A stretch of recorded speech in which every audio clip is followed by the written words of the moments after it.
मैंने देखी film Mirae, जिसको डायरेक्ट किया है कार्तिक गट्टामने ने, और इसके लीड रोल में है तेजा सज्जा और मंचू मनोज। हाँ, तेजा सज्जा जिसमें कि वेदा का रोल अदा कर रहे हैं, जो एक हीरो है, और अपने Manchu Manoj as a villain Mahavir किरदार को निभा रहे हैं। अब इससे पहले कि हम जाने ये फिल्म कैसी है, चलो जान लेते हैं इस फिल्म की थोड़ी सी कहानी के बारे में। जहाँ कहानी की बात करो तो तुम्हें टीजर से या ट्रेलर से ही पहले से अंदाजा लग गया होगा, मतलब बता दिया गया था। अशोक सम्राट ने अमर होने के राज को 9 किताबों में लिख दिया है और उसे 9 अलग अलग योद्धाओं को उसकी सुरक्षा या रक्षा करने के लिए दे दिया था, और वो 9 किताबें अभी के टाइम पे धरती पर एक्सिस्ट कर। तो अभी के टाइम में एक महावीर नाम का एक काला जादू करने वाला एक तांत्रिक, जिसने की काली शक्तियां प्राप्त कर लिया है एक ऐसे गुरु से, जिन्होंने कि इसे एक ऐसे गांव से उठाया था जहां पर पूरे गांव में आग लगी थी और सभी लोग मर गए थे, लेकिन ये बच्चा बच गया था। और इसी बच्चे को उठाकर वो अपने साथ ले आते हैं, यानी अपने आश्रम में, और उसे शिक्षा प्रदान करते हैं, यानी कि जादू मैजिक वगैरह सिखाते हैं। और उसी में कि अपने महावीर को पता चलता है कि उसके गुरु के पास एक ऐसी ग्रंथ है, ऐसी जादू शक्तियों का राज है जिसे कि किसी को नहीं पता, और वो ग्रंथ गुरुजी केवल उसी व्यक्ति को देना चाहते हैं जो उसके लायक है, और वो सिर्फ अपने पुत्र को यानी अपने बेटे को देते हैं। लेकिन इसके बाद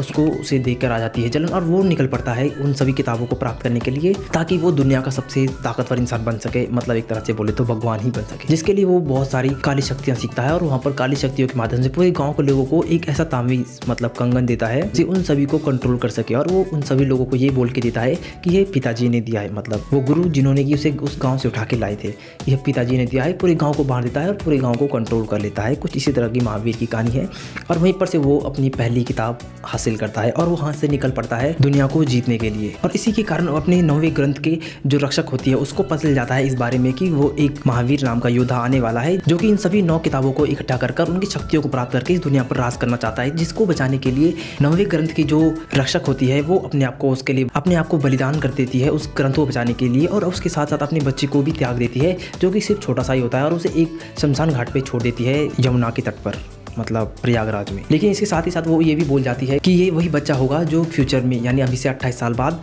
उस ग्रंथ को बचाएगा, 9वें ग्रंथ को, उस काली शक्ति वाले महावीर नाम के इंसानी राक्षस से। तो वहीं पर शुरू होती है अपनी वेदा की कहानी, जो कि एक शमशान घाट से एक अघोरी द्वारा उठाया जाता है और उसे पालन पोषण किया जाता है, और समय समय पर तारों के माध्यम से उसकी माँ उसे रास्ता बताती रहती है कि उसे कहाँ जाना है, कहाँ कहाँ पर रहना है और कैसे आगे बढ़ते रहना है। मतलब एक तरह से वो एक आवारा इंसान ही है, जब अभी के समय में वो एक चोर बन चुका है, और अब ये वही समय है जहाँ पर वो महावीर इस दुनिया को राज करने के लिए उस 9वें ग्रंथ को ढूंढने के लिए निकल पड़ा है। और बात करूँ अगर इन ग्रंथों की, तो हर ग्रंथ में अलग अलग प्रकार की जादुई शक्तियाँ हैं, जिसमें कि 9वां ग्रंथ जो होता है इसमें भविष्य देखने की शक्ति होती है। मतलब जिस व्यक्ति के पास भी ये ग्रंथ है और जिसने भी इसे पढ़ा है वो आगे होने वाले भविष्य को जान सकता है, और वही शक्तियाँ वेदा की मम्मी के पास थी, जो वेदा जो अभी के टाइम पे तेजा सज्जा जिसका रोल अदा कर रहे हैं। और साथ ही ये भी बता के जाती है कि ये बच्चा यार इसकी जादुई शक्तियाँ तो उस वक्त शायद ही होगी, लेकिन इसके पास एक ऐसी दंड हो सकता है जिसका नाम है मिराई, जो भविष्य में उसकी हेल्प करेगी, जिसके लिए इस बच्चे को यानी कि वेदा को स्वयं ही उसके पास जाना पड़ेगा और उसकी तलाश करनी पड़ेगी, जो कि मिलेगा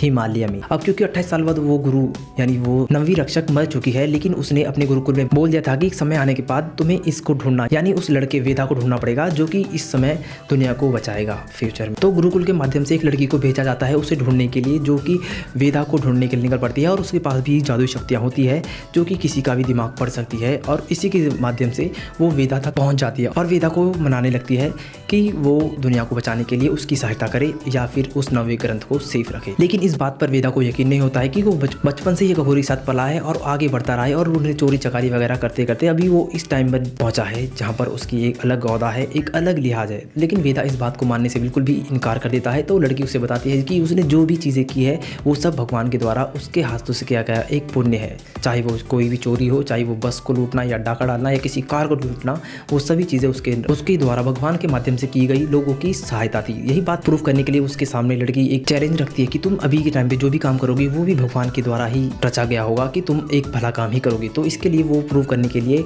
दिखाता है कि वो एक अमीर आदमी की कार चोरी करता है, लेकिन वो चोरी करके जैसे निकल रहे होते हैं तो कार की डिक्की से आवाज़ आ रही होती है, तो देखते हैं कि वो अमीर आदमी उस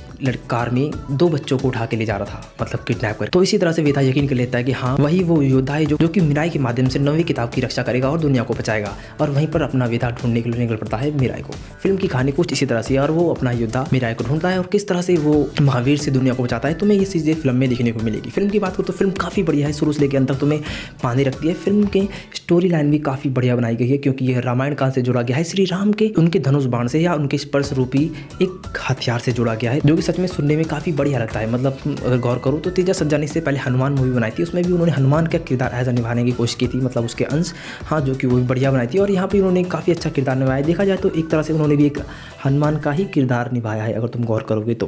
फिल्म काफ़ी बढ़िया है, लेकिन इसका अंत कुछ खास नहीं लगता, जहाँ पर अपना हीरो विलन से लड़ता है एक ट्रेन के रूप में, और जहाँ पर वीएफएक्स और सीजीआई के माध्यम से दिखाया जाता है वो ट्रेन वाला इलाका, जो पुल के ऊपर अपना हीरो मिराई के माध्यम से लोगों को बचाकर और दुनिया को बचाता है, जो कि सोच से काफ़ी परे हो जाता है कि हाँ इतनी आसानी से वो हीरो अपने विलन को हरा देता है, जिससे कि यह फिल्म की कहानी कंटिन्यू हो जाती है। मतलब फिल्म ठीक ठाक है, कहानी वगैरह भी बढ़िया है इसमें, और इसकी म्यूजिक वगैरह भी काफ़ी बढ़िया है। तुम इसके प्रेजेंट्स को लेके बात करो, फिल्म तुम्हें अच्छी लगेगी, मतलब बहुत ज़्यादा अच्छी भी नहीं, पर हाँ अच्छी लगेगी।